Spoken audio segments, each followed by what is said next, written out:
So today we're going to show you our container garden. Okay, we have containers planted all over this yard with food and maybe some flowers, okay?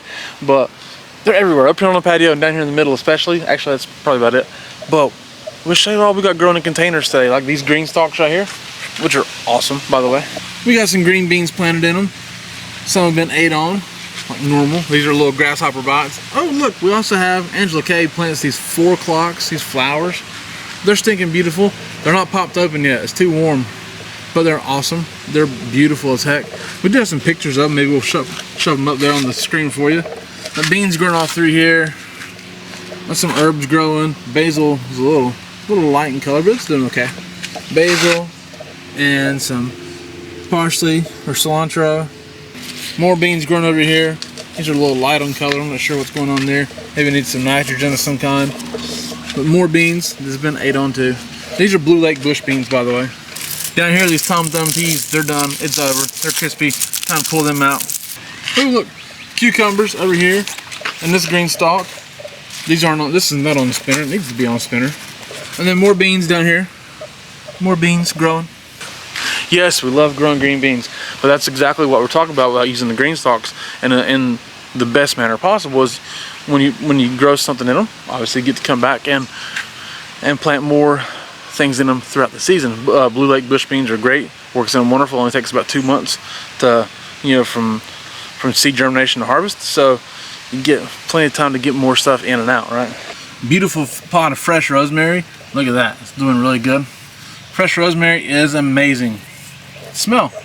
Couldn't smell my fingers. It's kind of weird, but it's fresh rosemary. If you've never had it before, it's stinking amazing. Okay, it's really good with roast. Okay, it's really good with beef of some kind, but roasts like that, it's so good.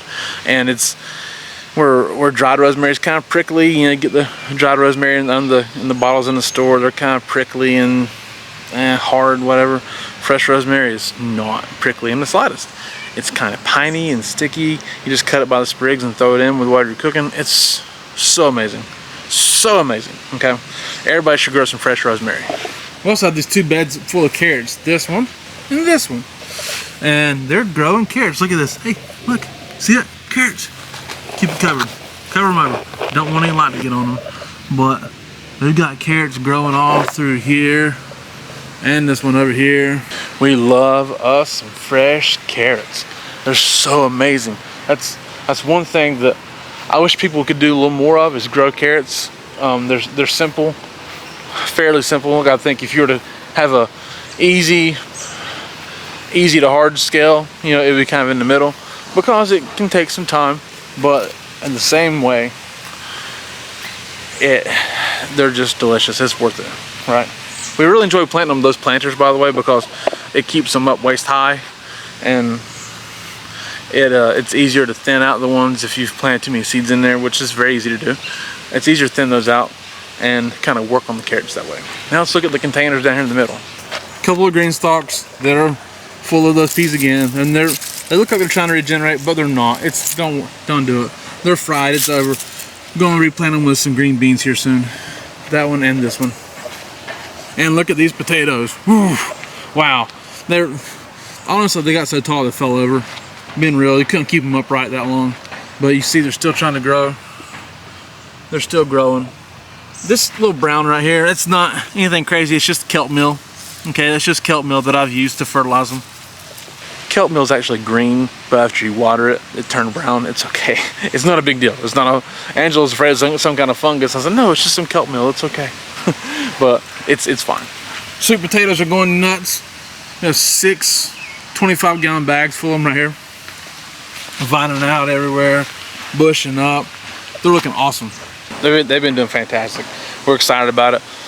Probably got another 2.5 months till we can harvest them, so we've got a while. But we love growing the sweet potatoes. They're so fun. Wall of tomatoes right here. This is a Wera Kauai. I don't know why the leaves turn yellow on it necessarily, but they're doing great. Plenty of tomatoes in here. This is actually a dwarf tomato. This is supposed to give you actually full-size tomatoes. So it's looking really cool. Got 2 of them. 2 plants here in this muck bucket. The muck bucket garden has been doing great this year. Muck bucket. Say that quickly. Roma tomatoes everywhere. Everywhere, Roma tomatoes. All the way up through here. More Romas. More Romas. More Romas. More down there. More over here. All right, noticing a trend. We got 5, or I'm sorry, hang on. Let me correct myself. We've got 3 Roma tomato plants in muck buckets, okay? And we've got 3 that are in grow bags, okay? And they're just massive. They're doing amazing. So many Roma tomatoes. Oof. So good to see them all growing so well. Now we'll show you this.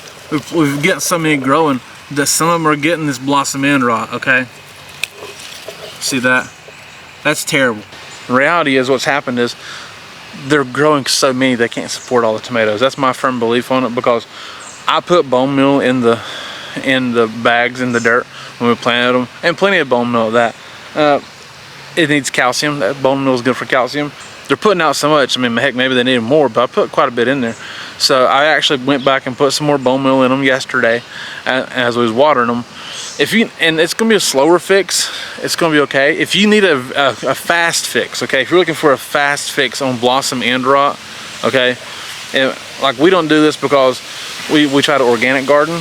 We've done it before years ago when we didn't organic garden. It works great. If you're dealing with this issue with any tomatoes, okay, blossom end rot, it's not like the whole tomato is fine. It's just that the end, right? So what you need is calcium, and like if you got some Tums tablets and crushed them up and watered them in there, it might be faster release calcium possibly. Okay, so that does work, and it's cheaper probably than buying a big pack of bone meal, and it might work a little faster. But again, Tums tablets or something like that, it's calcium bicarbonate. It probably breaks down faster and gets into the soil and into the plants quicker than bone meal. But bone meal is a good organic fix for that. But it's okay, it happens. And here's the last Roma. Okay, it's doing good as well. And this one is another Wera Kauai. These 2 tomatoes were planted later than the others, so they're smaller. So they're just going to take a little more time. That's okay, they're doing good. And these peas over here are all fried as well. They're done, it's over. So we got a lot of planting to do this weekend. Imagine that. Here it is, getting ready to be July, right? Getting ready to be July, and we've got a lot of planting to do. I guess people don't necessarily think about it like that, but this is what we're talking about. Keep planting, always plant, right? When things are done, pull them out and don't waste that space. So we're gonna work on this weekend. I bet we don't even get it all done. Now these last 2 things here are probably the things we're most excited about in reality out of all of our container garden and stuff. The Wera Kauai tomatoes and all the Romas are wonderful, it's awesome. We got a couple of impressive looking things going on over here. First of all, these peppers. Okay, look, these are just loaded with peppers that aren't full grown. They will turn red, okay? These are meant to be used red. And look how many there are. So many. I think Angela said she counted 24 peppers. And this is a good size. See, that's my hand. I got a good size hand. So I think she said she counted 24 peppers on the 2 plants.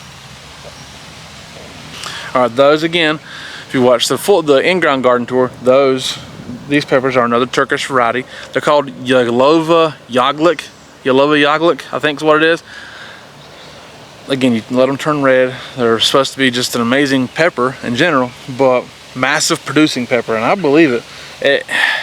There's just 2 plants here and they're falling over just from the weight of the peppers. It's amazing. And then here we are, so just getting ready to be July. We still have all of July, August, September, and we still have 100 days.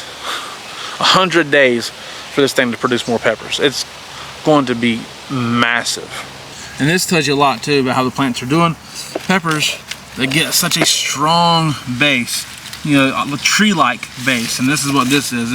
These are getting this tree-like base on them, really hard and wooden feeling. That lets you know it's going to be a heavy producer. And now look at this.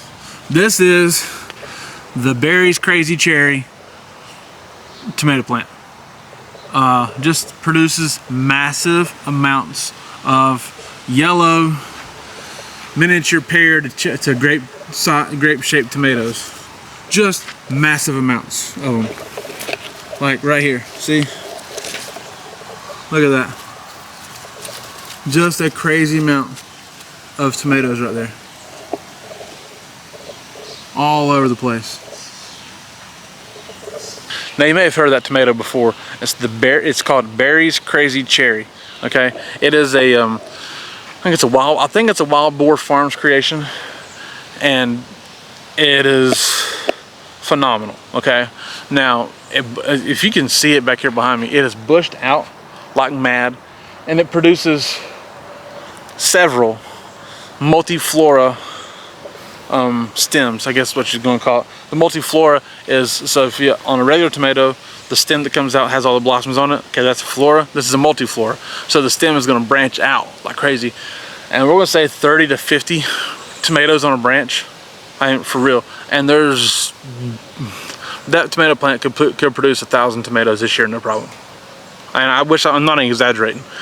It could produce 1,000 tomatoes this year, no problem. Now again, they're just little. You know, they're great pear-shaped or miniature pear-shaped. So they're small, cherry style. But you ain't gonna find me arguing about that. I'm gonna take this to work for a snack, man. But there it is. There's the container garden. All right, we got a lot of beautiful things growing in containers, to be honest with you.